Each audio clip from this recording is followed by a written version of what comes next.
ઓમ ગણેશ હર હર મહાદેવ। હવે આજે નિર્જળા એકાદશી છે એ કોણ ના કરી શકે?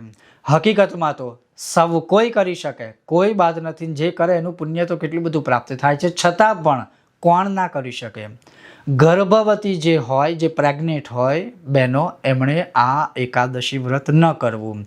જે બહુ ઉંમરવાળા હોય વડીલો, એમણે આ એકાદશી વ્રત ના કરવું। જે બહુ નાના બાળક હોય, ખાસ કરીને 5 વર્ષની અંદર, એમણે આ વ્રત ના કરવું। જે લોકોને દિવસમાં 2, 3, 4, 5 વાર દવાઓ લેવી પડતી હોય, એ લોકોએ પણ વ્રત ના કરવું। કેમ ના કરવું? શાસ્ત્રોના કથન છે। કારણ કે એ લોકો જો આ વ્રત કરે તો એ ભગવાન સુધી પહોંચવાનું જ નથી, પહોંચે જ નહીં। કારણ કે પોતાના શરીરને કષ્ટ આપી અને આ રીતે દવા ઉપર હોય, પ્રેગ્નેન્ટ હોય, બાળક છે ગર્ભમાં, તો આ કોઈ પણ પ્રકારના વ્રત કરી જ ન શકે। પણ એ શું કરી શકે?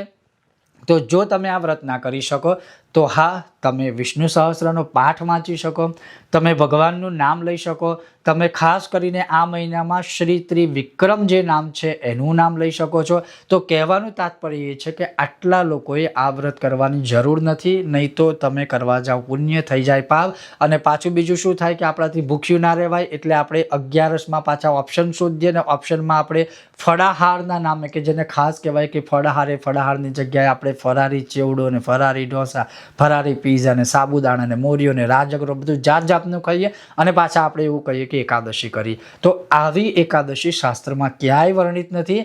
તમે ભગવાનનું નામ સ્મરણ કરો, એનાથી તમને આ એકાદશી કરવા જેટલું જ ફળ પ્રાપ્ત અવશ્ય થશે।